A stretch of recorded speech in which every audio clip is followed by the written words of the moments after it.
Ada beberapa pertanyaan saya kepada Mahkamah Agung terkait putusan kasasi, terutama terhadap putusan kasasi Ferdy Sambo yang hukumnya dirubah dari hukuman mati menjadi hukuman seumur hidup. Jika niat Mahkamah Agung meringankan hukuman Ferdy Sambo dari hukuman mati menjadi hukuman seumur hidup, mengapa mereka tidak mengabulkan saja permohonan kasasi jaksa penuntut umum yang dalam permohonan kasasinya meminta Mahkamah Agung meringankan hukuman Ferdy Sambo dari hukuman mati menjadi hukuman seumur hidup?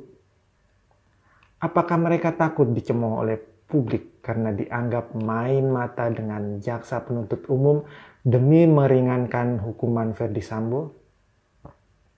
Pertanyaan berikutnya adalah mengapa Mahkamah Agung harus menolak permohonan kasasi dari Ferdy Sambo dan jaksa, tetapi kemudian mengutak-atik putusan yudek faksi dengan melakukan perbaikan kualifikasi tindak pidana dan tindak pidana yang dijatuhkan terhadap Ferdy Sambo.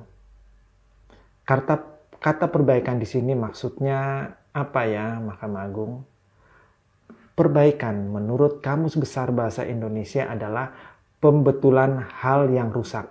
Lah, yang rusak itu apa? Jika mengacu pada amar putusan Mahkamah Agung, yang diperbaiki adalah kualifikasi tindak pidana dan tindak pidana yang dijatuhkan.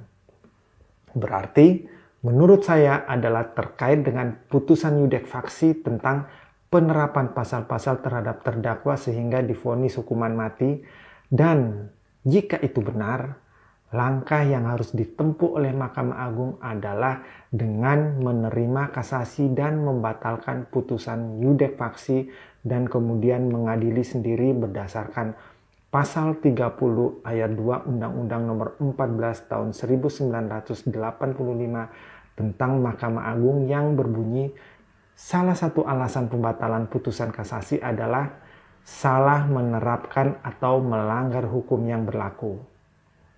Bukan dengan cara menolak kasasi, tetapi kemudian mengotak-atik putusan yudek faksi.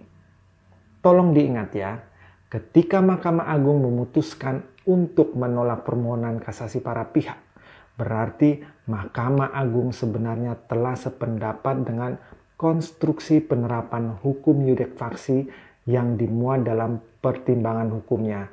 Dan kalau sudah sependapat, harusnya mereka tinggal menguatkan putusan yudek faksi, yaitu Ferdy Sambo tetap dihukum mati. Bukan menolak dan kemudian memperbaiki kualifikasi tindak pidana. Ini sungguh aneh bin janggal. Wajar saja jika kemudian ada dua hakim yang melakukan dissenting opinion atas putusan kasasi Ferdy Sambo. Apakah ini settingan lain atau ada unsur kesengajaan demi melepaskan Ferdy Sambo dari jerat hukuman mati? Walau alam, hanya Tuhan dan hakim yang tahu. Terima kasih.